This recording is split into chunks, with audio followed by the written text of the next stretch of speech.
दोस्तों, आज की कहानी है सासू माँ जितनी ठंड आपको लगती है उतनी ही ठंड मुझे भी लगती है। दोस्तों, कहानी शुरू करने से पहले अगर आपने हमारे चैनल को सब्सक्राइब नहीं किया है तो सब्सक्राइब कर लीजिए ताकि आपके पास पहुंचे हर नया वीडियो। इस बार ठंड कड़ाके की पड़ रही थी। संक्रांति भी चली गई, माही सौत भी चली गई, पर ठंड जाने का नाम नहीं ले रही थी। हर बार तो संक्रांति के पश्चात ठंड एकदम से कम हो जाती है, लेकिन इस बार तो ठंड ने जैसे हालत खराब करके रखी थी। पानी में हाथ देने भर से ही हाथ जैसे सुन्न पड़ जा रहे थे। ऐसे में रागिनी का भी ठंड से बुरा हाल था। सबकी फरमाइश पूरी करते करते वो अपने आप को निडाल महसूस कर रही थी। कभी सासू माँ की आवाज आ रही थी, बहू आज रात के खाने में गाजर का हलवा बना लेना, ठंडी में ही लाल गाजर आती हैं और खाने का मजा भी ठंडी में ही है, और ठंडी में खाना हजम भी हो जाता है।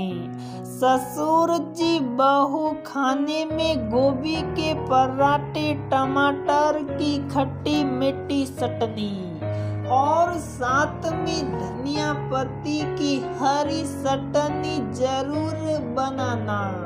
ठंडी में ही तो ये सब खाने का मजा है। अब बस पति देव की बारी थी, वह कैसे बाकी रहते। रागिनी यार, आज खाने में पाव भाजी बनाना।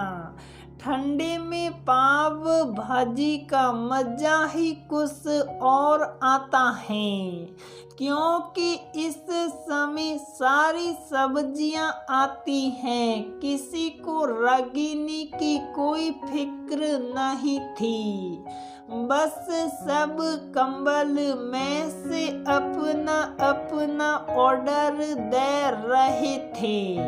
किसी ने एक बार भी नहीं सोचा कि जब हमें इतनी ठंड लग रही है तो बहू को भी तो ठंड लगती होगी। वह भी इंसान है, कम से कम आइटम बोले ताकि वह भी थोड़ा जल्दी काम निपटा कर गर्माहट ले ले, या हो सके तो थोड़ी उसकी मदद कर दे। ऐसा नहीं है कि रागिनी ने कभी काम से जी सुराया। रागिनी की शादी 6 महीने पहले ही गुप्ता जी के यहाँ उनके बेटे अजय के साथ हुई है। आते ही उसने अपने व्यवहार और अपने स्वभाव से सबका दिल जीत लिया और घर की बागडोर अच्छे से संभाल ली। एक बहू पत्नी भाभी सबका फर्ज बखूबी निभाया, कभी उप तक नहीं की। जितना भी काम हो घर पर पानी की तरह पिया। उसकी दोनों ननदे अपने बच्चों के साथ इन सब महीनों में अगर एक हफ्ते के लिए भी रहने आई तो किसी से कोई काम नहीं लिया, खुद आगे बढ़ कर सारा काम किया। बच्चों के लिए उनकी पसंद की हर आइटम बनाई। सासू माँ को भी कभी कोई काम नहीं करने दिया, लेकिन आज जब वो तकलीफ में थी तब कम से कम थोड़ी मदद कर सकते थे, और अगर मदद भी नहीं करनी थी तो कम से कम फरमाइश ही थोड़ी कम कर देते। यही सब सोच कर उसकी आंखों से आंसू बहे जा रहे थे।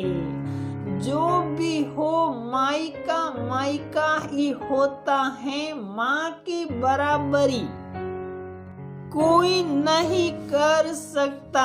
एक माँ अपने बच्चों की दर्द की जरा सी आहट तक को भांप लेती है।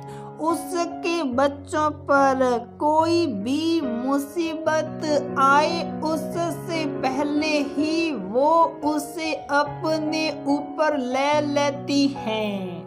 बच्चों की जरा सी तकलीफ से उसका मन पसीज जाता है। दोस्तों, आपको क्या लगता है? इंसान तो सभी होते हैं और तकलीफ भी सबको एक जैसी ही महसूस होती है। तो एक इंसान को दूसरे इंसान का दर्द समझना चाहिए या नहीं? इस बारे में आपकी क्या राय है?